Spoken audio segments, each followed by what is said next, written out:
I'm Slidowski, and welcome back to the Ponderscope. Thanksgiving break is now over, and we have a full 4 weeks of school until winter break. Today, we're interviewing leaders of AHS's Speech and Debate Club, as well as an AHS alumni who just happens to be our supervisor here at the Ponderscope. The Speech and Debate Club is booming this year.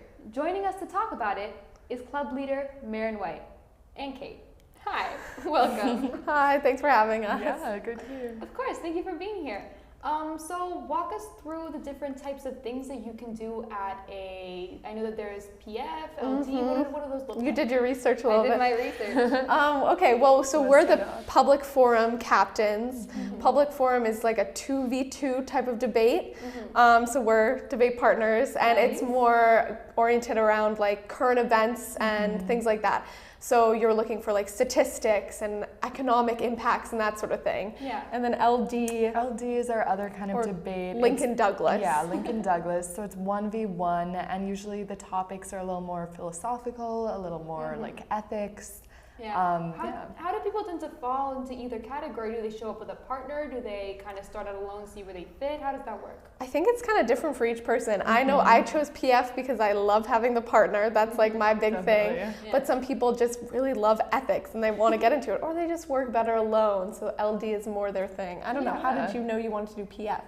Well, I guess what really appeals to me is having a partner in the rounds and outside who you can kind of have those like inside jokes with and work together with. So I wouldn't want to do it alone.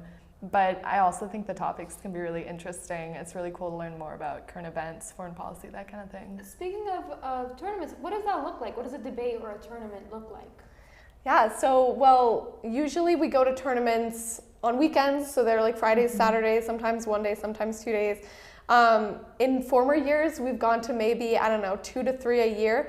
This year, we have already sent kids to like 4 or 5, I think, and it's just November. Yeah, we're really excited So about that. we're trying to like get people to a lot more, and usually you show up and everyone's like nicely dressed, heels and a blazer type vibes, and you're packed in like a school cafeteria.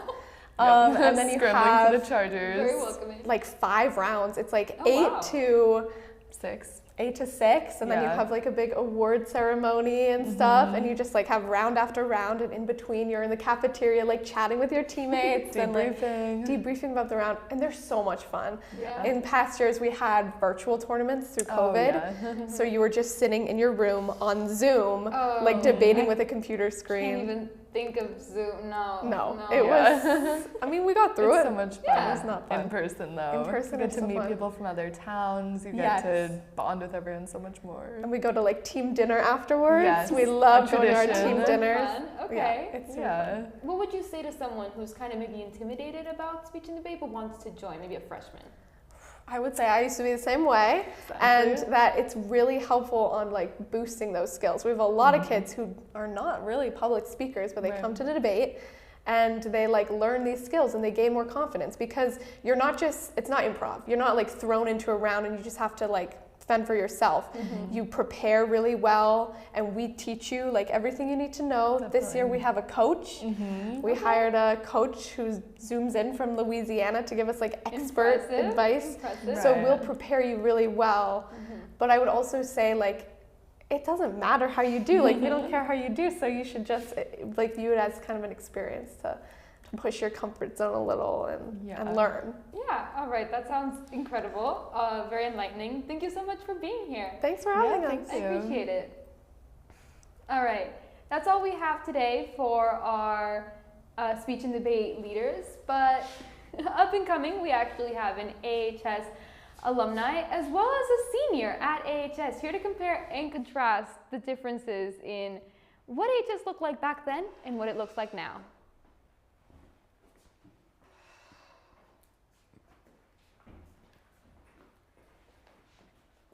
You may recognize one of our guests today. We have Jasper Hamilton, who is our alumni, and we have Simon. Hi, welcome to the studio. Thanks for welcoming me to the studio. That you happen to supervise, right? Yeah. Remind us what it is that you do here? I coordinate the youths. Okay, we're the youth. Fun fact. Hello. Hi. I hope this This is Simon, and you're our resident senior, right? Yes, I am. Let me set it. Okay. I'm like Thank his you, mother. Jasper. Thank you. I appreciate it. You call Thank yourself you. Simon's mother. The youth. Okay, the youth. Jasper, Yeah. you graduated with the full old building, right? That's right. Yeah. There was a building right across the street from AHS, Mm-hmm. and that was the first Studio B. Yeah. Are you talking about the old school, Both, the old high both, school? both. Yeah. Well, because you had everything was very different when you were here, according to Studio B and just the It's building. a whole new world. It's a whole new world. Yeah. I mean, what more is there to say? Old Hall was still old. Yeah. Was not a media center. And you've been in the new building, right? I have. Did you like it? Would you rather do what we're doing now and have like half of a new building, half an old building, half gross, half clean? Or would you rather just have a full kind of safe, stable building? What would you prefer? What do you think you prefer? Well, obviously with something that is always in use, like a school, you know, it's going to take, it's going to have to, like, you know, take years and to be completed while people are still in it doing stuff, you know, so not really much you could do about that. Though I will say, like, I think it's good that the school is getting refurbished just from, like, yes, a logical perspective. Like, yes, you know, it was old and it needed to be redone. But me personally, the aesthetic of the old school, that kind of cobbled together look, has a very warm place in my heart. I get that. And Simon, as for you, I wanted to ask you, do you know what it is that do you know what it is that you want to do in your future? Do you know what it is that you want to study, where you want to go to college? Do you have any of that planned out as a senior yet? Is that in your point of view? Yeah, so I want to go into like 3D animation and VFX. Cool. Like, you're in the right place. yes. I want to do stuff with like Pixar or like, I don't know, like Star Wars. Do some, that would be fun because I've always really liked Star Wars. Start small. yeah, no biggie, no biggie. Yeah, I guess I should. Did you know what it was that you wanted to do when you were a senior? Did you have that figured out? Yeah, well, I mean, since I was 10, I want to make movies, and so I'm still making movies. Yeah. And I've been able to find jobs that are in the, like, where I'm able to, like, do stuff with cameras, you know, not just being a waiter, which I was for a bit. So that's, like, a cool thing that you'll realize, Simon, all right? You don't just get your dream job out of college, all right?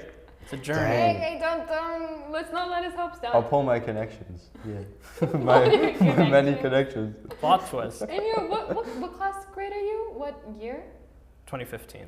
2015, and you are 2023? Yep. Who would win in a fight? Class of 2023 or class of 2015? 2023. Yeah, hands down 23. Why? Yeah. My class was gross. No global pandemic to toughen you guys up? No. No? No.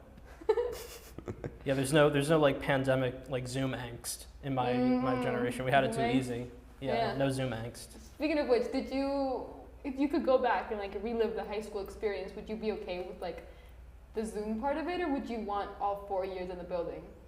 Yeah, I think it was, although I think I did miss out on some social interaction, I think it was overall nice just being able to turn off my camera, lie back down in bed, and then go to sleep for 5 hours. Fair enough. And then wake up again. Enough. And Jasper, final question. What do you miss the most? What do I miss the most? Yeah, do you miss anything? And if so, what do you miss the most? I had a really great group of friends that all like to make movies. And just that kind of like freedom to not have to work for a living. School was easy enough. And then just to be able to make movies throughout the year. That's probably what I miss the most. I'm very happy that you had that. Thank you for being here. And thank you so much for having me. Thank you for having me as well. Even though you technically are here most of the time anyways, but I appreciate you coming over to the interview. Fun fact, Jasper lives here. That's all I think that we have for today, folks. We've had an interview with the speech and debate student leaders, as well as Jasper, the youth coordinator, and Simon, our resident senior. I will see you next week.